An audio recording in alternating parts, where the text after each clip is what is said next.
tuan-tuan, mengelilingi Kaabah tuan-tuan. Yang Kaabah ni penuh dengan tempat yang mustajab doa. Di Hajar Aswad, di Multazam, di pintu Kaabah, di makam Ibrahim, pancuran emas, di Hijr Ismail tuan-tuan dan puan, di rukun Yamani. Di atas rukun Yamani itu ada 70 malaikat yang akan standby, yang dia akan aminkan doa siapa yang lalu situ lantas berdoa tuan-tuan. Allahu Akbar, penuh dengan tempat yang mustajab doa. Ya, sibuk kirim doa, tolong kirim, tolong bacakan je, tolong doakan je. Ya, boleh, tak masalah. Tapi dalam satu surat tu letaklah duit sekali. Apa pula? Upah baca doa. Kau nak beri doa, pergilah sana doa sendiri. Ni main kirim. Kirim salam je lah jawabnya. Tuan-tuan, bolehlah kirim. Tapi itulah tuan-tuan, benda-benda macam ni. Ya, berusahalah tuan-tuan. Ini satu anugerah yang sangat besar daripada Allah Subhanahu Wa Taala, tapi kita anggap benda ni kecil tuan-tuan. Itulah masalah kita.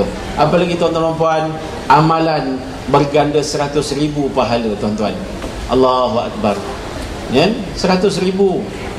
Tuan-tuan nak dapat 100,000 ni, kalau sembahyang di Malaysia tuan-tuan, ya, kita sembahyang dekat matrik ni, kita sembahyang dekat masjid Jalan Duta tu tuan-tuan, sekali sembahyang satu je pahalanya.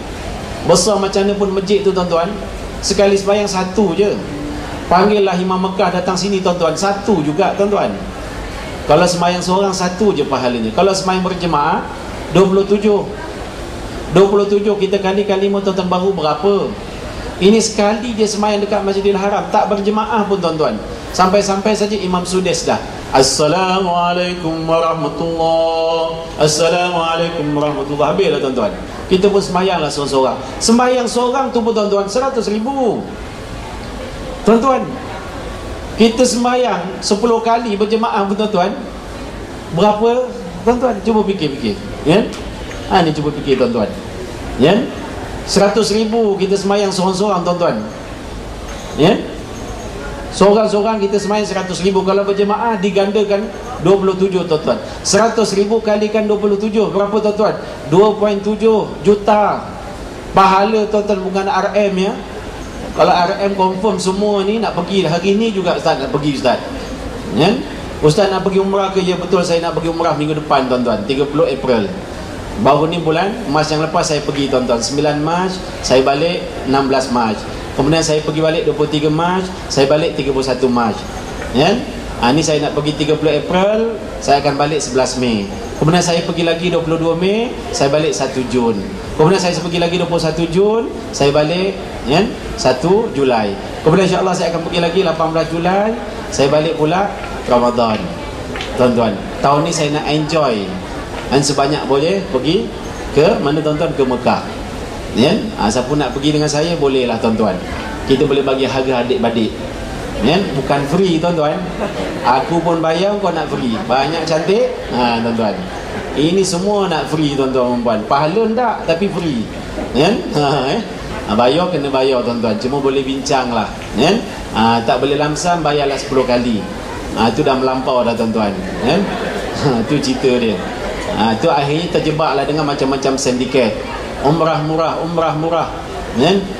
Tiket tuan-tuan nak pergi balik pun 3,500. Dia boleh buat package tu harganya 2,999 tu dia. Orang Melayu bila dengar 2,999 murah tu, masukkan RM1 dah jadi, ya. 3,000 mahal tu dia, kan. Walhal 3,500 tuan-tuan, tiket pergi balik pun tak lepas lagi tuan-tuan. Dia boleh buat package 299 tu. Apa cerita tu tuan-tuan? Boleh bawa 5 orang. Kau dah daftar bayar 2,999, kau bawa 5 orang. 5 orang tu pun bayar setiap seorang 2,999. Ni dah apa cerita tuan-tuan, ya? Ni apa cerita ni? Ini direct selling ke? Selling direct ke?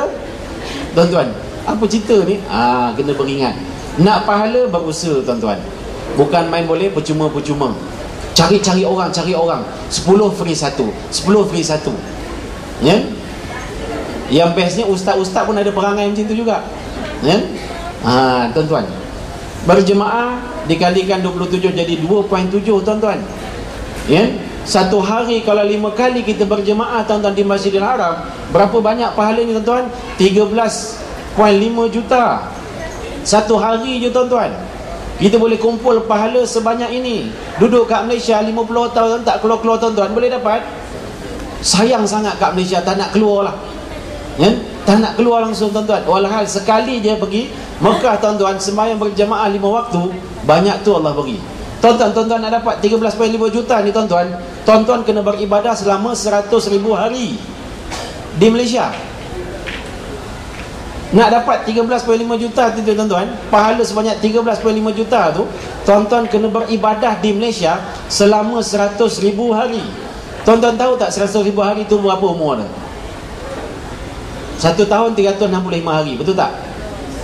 10 tahun baru 3,650 hari. Kalilah tuan-tuan. Maknanya kalau kita hidup dekat Malaysia 60 tahun tuan-tuan, baru 11,000, baru 12,000 je tuan-tuan. Kita nak kumpul banyak ni kena hidup 100,000 hari tuan-tuan. Kita hidup dekat Malaysia tuan-tuan 60 tahun, kita baru hidup dalam 11,000 hari. Kan? Balik kira lah tuan-tuan, jangan kira kat sini, balik kira, 60 tahun kita hidup kat Malaysia tuan-tuan, kumpul-kumpul kita baru je beribadah untuk 11, 12, 13,000 hari. Tapi kalau kita pergi ke Mekah tuan-tuan, satu hari kita berjemaah 5 waktu, kita telah beribadah untuk 100,000 hari tuan-tuan.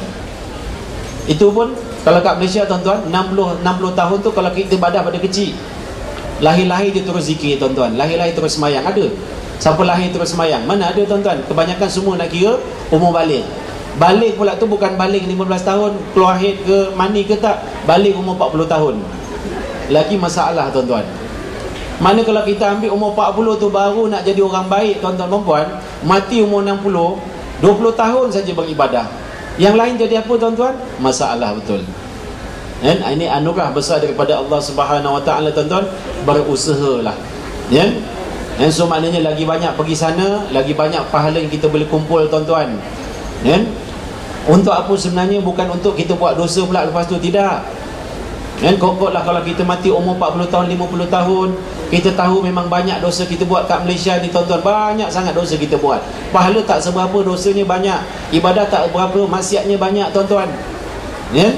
Jadi paling tidak bila kita pergi sana tuan-tuan, kita boleh kumpul pahala sebanyak yang boleh. Kita tutup kita mati tuan-tuan dikala usia kita masih muda.